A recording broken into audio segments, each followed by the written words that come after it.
Many people are convinced that AI will change everything. But what is its proper role in improving healthcare quality? That's the question that speakers will discuss at NCQA's Health Innovation Summit in San Diego on October 13th to 15th. I'm Andy Reynolds. For a sneak peek at that conference and a look at AI's role in improving quality, I called Josh Wymer, a health IT official for the state of Missouri. Josh, you are the Chief Health Information and Data Strategy Officer for the state of Missouri's Health Data Consortium. In addition to that, you are presenting on AI at NCQA's largest conference of 2025, the Health Innovation Summit in San Diego. I'll ask you about your work in Missouri and about AI in a moment, but I have to start with you and your background. You hold a doctorate in nursing, plus I count 10 professional designations or groups of letters after your name. Your doctorate does not count a graduate degree from the U.S. Naval War College, and now you work in health IT. Josh, how do all these things come together, and how does it add up to improving healthcare quality? Thank you for being so generous. My background is clinical. I'm a nurse by training. I had almost 21 years in the Navy, more than 2 years spent on combat deployments. I have extensive experience in the inpatient acute area, moved into data after time in surgical services. Everything in my career has arisen organically. I care about trust and the delivery of effective health care. How do we sustain that and grow that over time? That's been a passion of mine, whether at the bedside, whether you're managing outcomes, whether business or clinical, or when you're looking holistically. In my past experience as chief nursing informatics or chief health informatics roles in acute care, you are looking at opportunities to do more and be better for the populations we are all privileged to serve. What is the Missouri Data Consortium, and what does it mean that you are its Chief Health Information and Data Strategy Officer? And that's a lot of words to say that I help bring data leaders together from mental health, social services, as well as public health in Missouri to move the care and experience of Missourians forward. The State Health Data Consortium is the gathering of the most senior leaders from the three largest health information agencies, which is Department of Health and Senior Services, Social Services, which includes Medicaid in Missouri, and then Department of Mental Health. I help bring data leaders together from those entities to do better, not only with optimizing what we do now, but being strategic about decisions around technology, maximizing the value, because if we're all going to use a similar or the same solution, we can get better value as a consortium. And then longer term, how do we shape policy? How do we advise our elected leaders? How do we help shape the future around the services we offer and make that more effective for everyone from our teams to the individual citizen? Missouri is forward thinking, and we are fortunate to benefit from premier academic and research health entities in the state. We have a wide range of partners. When you start all the way up at the payers, the providers, you look at hospitals and health systems, you look at primary care, you look at our community-based organizations, you look at our 115 local public health authorities across the state, quality, patient safety. It's so exciting to see health and senior services lean into a role like they did just over 2 years ago. The director had a vision for expanding and growing the impact of public health services specifically and support to those 115 local public health authorities. Coming into spring of this year, I don't think I need to refresh your listeners, there was disruption at the federal level, and we knew that could be coming for more than a year. The Health Data Consortium was proposed right about the time that we had that disruption at the federal level. And we really benefited from visionary leaders here in Missouri. When you look at where leadership is taking the state, I see it as very engaged communities across some of the major population areas.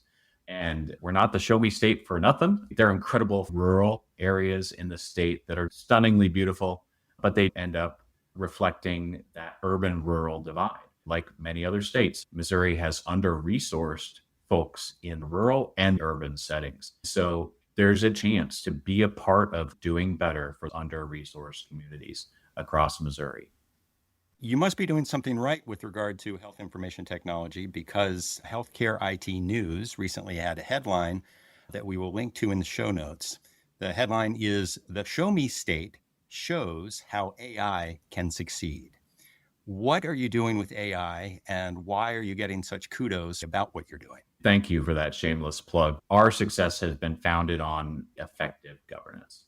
From the very start, we had an ethics group that focused on what's our intent, what is the right thing to do for all 6.2 million Missourians, how do we protect the privacy, security, and autonomy of the individual citizen, but then how do we lean into technology and solutions that are permeating life. Missouri is not looking to home grow our AI tools.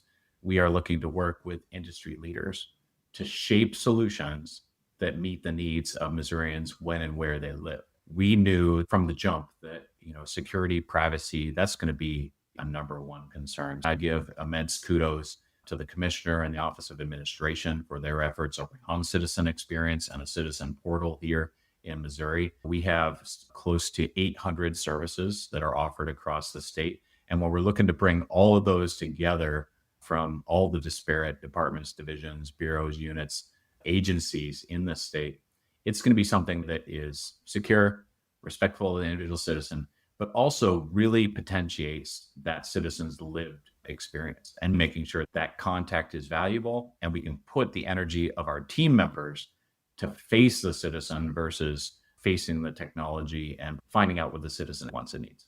That's an attractive vision of what you want to do with technology in Missouri. How do you get there? You have to start with very strong leadership that's focused on where they want to go.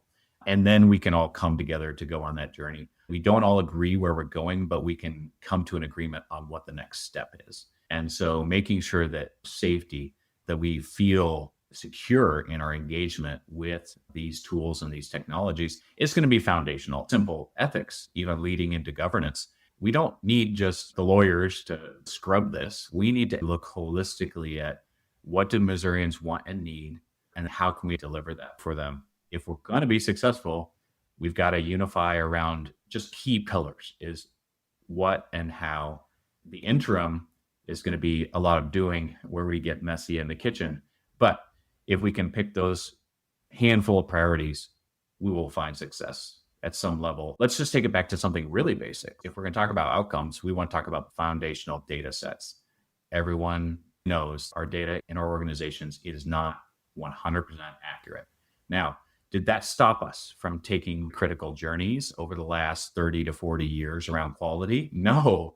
If anything, it emphasized the critical nature of moving forward. And how do we actually realize all those things that are mentioned in the founding documents of quality and safety from decades ago? I don't know anyone that knows where the destination is right now. I don't think we know where this technology is going. We have a good idea. That's the promise we need to focus on as we try to agree on a next step, as we choose the next step. If you are looking for the ultimate answer, that's going to be frustrating, because I think this will always be a journey. But what's really cool is there are answers that are the breadcrumbs to that future. So if I'm hearing you correctly, it sounds like you're saying the industry can make useful and needed progress in an agreed direction, even if an agreed destination is not clear. Yes. And what I really like to challenge the listener to think about is, what's the sunny side of this story? What's the optimistic and positive ways we can use these solutions? What's the positive version of the future around quality and safety? Because these tools are enabling that. Tell me more about your vision. What is the sunny side that you have in mind? I'm optimistic about the future of quality. Never have we had the ability to extrapolate against data like we do now. Never have we had the chance to do deep, meaningful research against large data sets. Never have we had a chance to spread and educate populations and accelerate innovation and learning like we do now. With the right focus and the right priorities, we can narrow that to areas that will drive meaningful change and better the lives of everyone we engage with as we move into agentic AI, and that ability for AI to support our processes. I'm most worried about enabling our workforce, making sure we are keeping our teams up to speed so that they can be active participants. Let's talk more about workforce readiness for AI. What do you tell your colleagues in nursing to do or not do with regard to AI? Depending on the institution, you can have as much as 10 to 20% vacancies in available roles. When we think about daily operations, the call out rate is somewhere between 2 and 9%. So you're sitting on any day potentially being short 20% of your workforce. There are solutions to bring in AI to help solve that problem. There are administrative burdens that do not need to be in the hands of clinicians. There are repetitive, mundane, non-clinically sensitive tasks that can be taken off the plate of our healthcare professionals. I don't find myself telling anybody what to do. I see myself coming together with them to identify what can we do to keep the patient as safe as possible and take it that next step. What can we do to upskill, right skill, or maximize the value of each level of contribution in healthcare? Each person is so valuable in the context of the vacancies and retention that educating them is not an option. We have to bring them up to speed. The non-negotiables with implementing AI come back to the value of every person, centering the care and the individual relationships we have, and then finding a way to move down the future version of healthcare while honoring that. Because if we lose that human element, we lose that connection, we will fail. I've had some interactions with agentic AI, and they haven't been entirely satisfactory, but it is evolving. Also, the exciting thing about agentic AI is that proactive growing the learning algorithm piece, which over time should make it more effective and more consequential for our organization's success. This has unique consequences for standards and quality.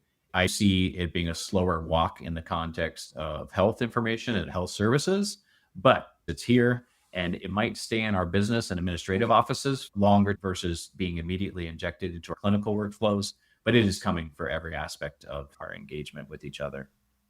To learn more about the future of AI in quality improvement, I spoke to the person who leads NCQA's work in AI. I'm Vic Wadhwani. I am NCQA's Chief Product and Transformation Officer, responsible for the development of our next generation products.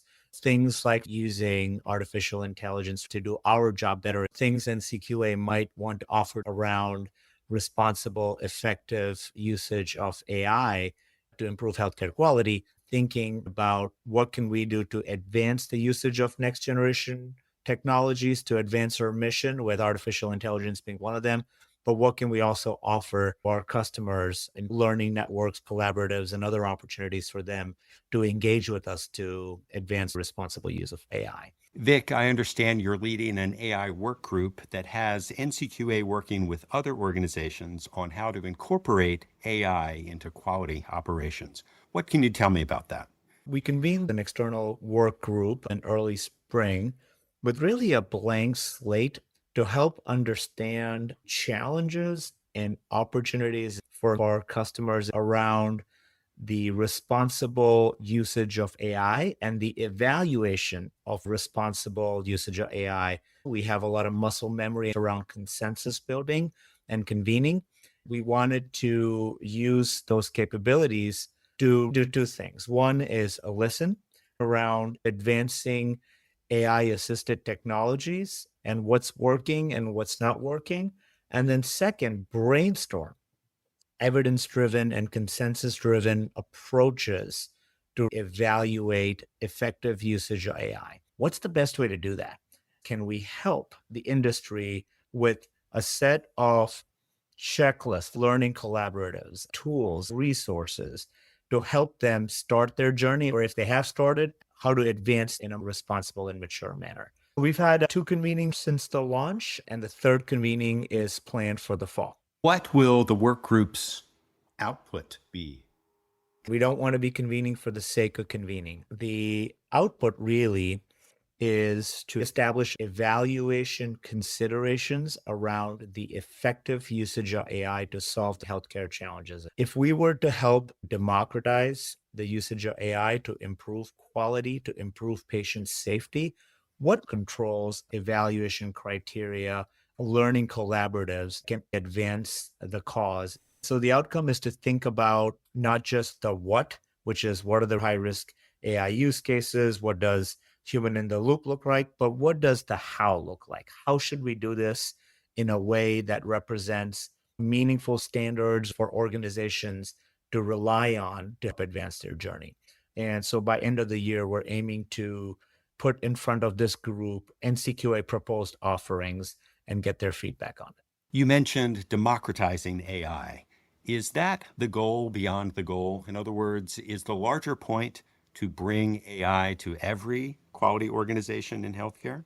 That's not the explicit goal, but we think that's a key enabler to democratization of AI. Our goal really is to establish universal standards, universal evaluation of outcomes so that it doesn't become the hurdle to democratizing access. For example, if you were to establish a learning collaborative around usage of AI in prior auth, that collaborative would offer tools and resources on applying industry leading frameworks on responsible AI usage to those use cases.